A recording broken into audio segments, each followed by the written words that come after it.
शिरपा जी, मैं नागपुर में पढ़ रहा हूँ, रिसर्च कर रहा हूँ ट्राइबल कल्चर एंड क्रिमिनिज्म पे, और एक बिरसा ब्रिगेड के संगठन में केंद्रीय संगठक के तौर पे काम करता हूँ। आज आपने जैसे बताया कि आप रिसर्च कर रहे हैं, तो आपको क्या लगता है कि देश भर में आदिवासियों पर किस तरह से अन्याय अत्याचार हो रहा है? बिल्कुल, मैं वही बात बताना चाह रहा हूँ कि किस तरीके से आदिवासियों के ऊपर अन्याय अत्याचार होता है। विश्व में भारत पहला ऐसा देश है जहाँ के मूल मालिक यानी आदिवासियों के ऊपर जानवरों जैसा व्यवहार होता है। ये पहली बात है। दूसरी तरफ हम लोग देख रहे हैं कि आज जिस निश्चित को लेकर हम खड़े हैं, केवल मणिपुर की बात कर रहे हैं। वाई मणिपुर? अगर यहाँ पर गैर आदिवासी लड़की होती तो भारत बोलते हैं, आदिवासी लड़की है इसलिए आप मणिपुर बोलेंगे क्यों?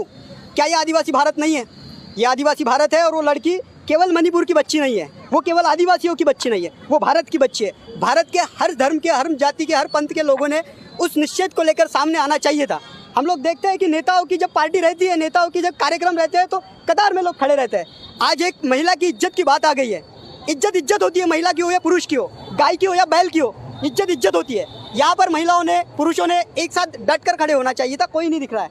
और यहाँ पर हम लोग देख रहे हैं सबका साथ सबका विकास के नाम पर जब मोदी जी प्रचार कर रहे थे, तो ये जो युवा है ये बड़े पैमाने पे मोदी जी के साथ में था। बिल्कुल साथ में नहीं था, ये ढोंग है। और जो साथ में था वो फाइनेंसर थे, उनके पैसों से वो खड़े थे। जिनके बदन पे कपड़े नहीं है, जिनके पेट में रोटी नहीं है, वो कैसे सबका साथ और सबका विकास के लिए खड़े हो जाएंगे? हम लोग सर, ये विद्यार्थी है, ये पूरे ट्राइबल स्टूडेंट्स है, यहाँ पर हॉस्टल में पढ़ने वाले विद्यार्थी है, और ये विद्यार्थी अपनी माँ बहनों की रक्षा के लिए सड़क पर जब आंदोलन करते हैं, तब इन लोगों को अलग अलग तरीके से बोला जाता है। ये नक्सलवादियों के इशारे पे काम करते हैं, ये माओवादियों के इशारों पे काम करते हैं, ये आतंकवादियों के इशारों पे काम करते हैं। यहाँ पर कोई माओवादी और आतंकवादी के इशारों पे काम नहीं करता। ये बुद्धिजीवी वर्ग है, इनको समझता है कि समाज के हक, अधिकार और सम्मान के लिए क्या करना चाहिए। ये बात हम लोग देख रहे हैं कि पूरे राष्ट्र में, पूरे भारत में अलग अलग तरीके के क्रोनोलॉजी चलाई जा रही है। हम लोगों को अलग अलग तरीके के नाम दिए जा रहे हैं। एक बात निकल के आ रही है कि पूरे देश के लोगों का सम्मान किया जाएगा और यूसीसी कानून के माध्यम से सबके अधिकार एक बराबर किए जाएंगे। बिल्कुल, तो खुश नहीं है आप? ये जो यूनिफॉर्म सिविल कोड की बात कर रहे हैं आप, यूनिफॉर्म सिविल कोड, इसके विरोध में तो डॉक्टर बाबा साहब अम्बेडकर भी थे। इन्होंने 13 अक्टूबर 1935 को बोला था, मैं हिंदू घर में पैदा जरूर हुआ हूँ, लेकिन हिंदू घर में मरूंगा नहीं। ये वास्तविकता थी। डॉक्टर बाबा साहब अम्बेडकर ने तब आर्टिकल 44 का विरोध किया था। हम लोग ये पूरे बुद्धिजीवी विद्यार्थी आज यूसीसी का विरोध कर रहे हैं। यूसीसी इस देश में लागू होना, एक राष्ट्र एक धर्म, क्या मतलब है? इसका मतलब ये होता है कि हमारा संविधान खतरे में है, संविधान को कोलैप्स किया जा रहा है। आदिवासियों के कल्चरल राइट्स, उनके इनहेबिटेंट्स राइट्स, उनके एजुकेशनल राइट्स, उनके पर्सनल राइट्स को खत्म किया जा रहा है। यही बात है। आप संविधान की बात कर रहे हैं, जब दिल्ली में संविधान जलाया गया तो इतने बड़े पैमाने पे लोग रास्ते पर नहीं निकले? बिल्कुल आए थे। हम लोगों को गुमराह किया गया, हमारी गाड़ियों को रोका गया। यही बीजेपी सरकार है जिन्होंने हमारी गाड़ियों को रोका गया, हमारे लोगों को अंदर जेलों में डाला गया। आज युवा क्या सोचता है अभी आगे की रणनीति? आज युवा ये सोच रहा है कि देश में जो संविधान चल रहा है, उस संविधान के भरोसे अगर आदिवासी जिंदा है, तो उस संविधान की रक्षा करना हमारी नैतिक जिम्मेदारी है, हमारी वैचारिक जिम्मेदारी है। हम इसको पूरा करेंगे। अगर आज की तारीख में केंद्र सरकार ने मणिपुर को लेकर, या देश में हो रहे जितने भी आदिवासी है, अब देखो, हम लोगों ने देखा सिवनी में 2 आदिवासियों ने एक गौ मांस को काटा तो उसकी जान ले ली गई थी। मेरे को एक बात बताओ, जिंदा आदिवासी लड़कियों को नग्न अवस्था में घुमाया गया, उनके ऊपर क्या एक्शन लिया? हमारे आदिवासी भाई के ऊपर मूता गया, उसके ऊपर मूत्र विसर्जन किया गया, उनके ऊपर क्या एक्शन लिया गया? ये लोग गौमूत्र पीते हैं और उसको पवित्र बताते हैं, और वही पवित्र मूत्र हमारे ऊपर विसर्जित करते हैं। इसका ये कौन सी साइंटिफिक रीजन है तुम्हारे? ये समझ में नहीं आ रहा। मालवा नेमाड़ में देखो, बड़े पैमाने पे बाबाओं ने इस देश में कार्य कर रहे हैं और इस देश को हिंदुत्व राष्ट्र घोषित करेंगे, ऐसा बता रहे हैं सब। बिल्कुल नहीं होगा। यहाँ पर आदिवासी किसी अंडे पंडे और बाबा फाबा पे भरोसा नहीं करता है, क्योंकि इस देश में, जैसे आपने मेरी बहन को पूछा कि आपके यहाँ पे राम राज्य जरूरी है संविधान, मैं बोलता हूँ संविधान राज्य जरूरी है। आपने उसको एक सवाल पूछा कि द्रौपदी राष्ट्रपति को मंदिर में जाने के लिए उनका शुद्धिकरण किया गया। मैं आपको बताता हूँ, आदिवासियों को मंदिरों में जाने की जरूरत नहीं थी, क्योंकि जिस देश में भगवान पैदा नहीं हुआ था, तब से आदिवासी रहता है, और आदिवासी इस देश का मालिक है।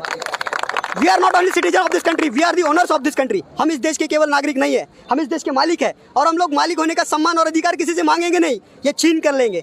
हमारी कौम में ये छीनने की ताकत है, हमारे समाज के। संविधान के अंदर में डॉक्टर बाबा साहब अम्बेडकर ने एक वोट का अधिकार दिया था आपको, और इस देश का आपको हुक्मरान बनाया था। बिल्कुल।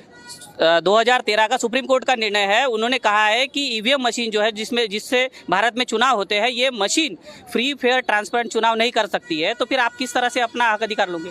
सर देखिए, हम लोग इस बात को मानते हैं कि बाबा साहब अम्बेडकर ने हम लोगों को वोट देने का अधिकार किया, लेकिन हम जिन लोगों को हमारा सामाजिक प्रतिनिधित्व बनाकर एक रिजर्वेशन के माध्यम से पार्लियामेंट में भेजते हैं, विधानसभा में भेजते हैं, हमारे समाज को ऐसी अवस्था में खड़ा किया है। नहीं तो आदिवासी समाज की अवस्था व्यवस्था और आवश्यकता के बारे में अगर ये सोचते तो आज हमारी माँ बहनों को सड़कों पर नंगा नहीं किया जाता। ये पूरे देश की हालत क्या है। जो 217 SC/ST के MP लोग हैं वो क्या इस सरकार को गिरा सकते हैं?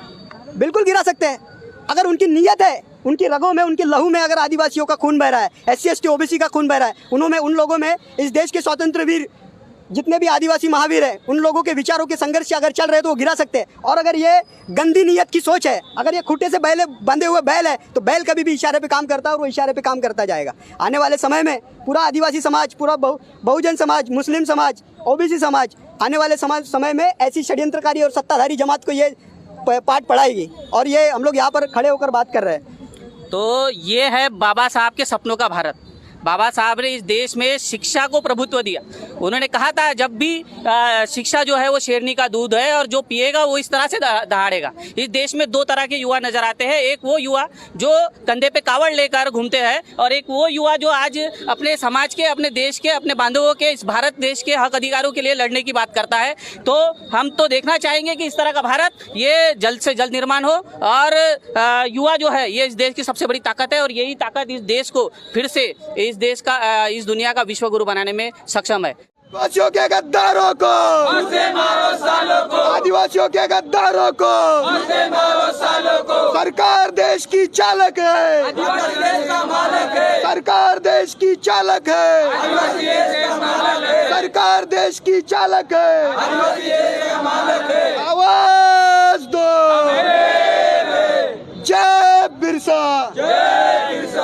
बाबा साहब अम्बेडकर जिंदाबाद, जिंदाबाद जिंदाबाद। महात्मा फुले जिंदाबाद, जिंदाबाद जिंदाबाद। शिवाजी महाराज जिंदाबाद, जिंदाबाद जिंदाबाद। राघोजी भांगरे जिंदाबाद, जिंदाबाद जिंदाबाद। टंट्या भील जिंदाबाद, जिंदाबाद जिंदाबाद। बाबूराव शर्मा की जिंदाबाद, जिंदाबाद जिंदाबाद। रानी दुर्गावती जिंदाबाद, जिंदाबाद।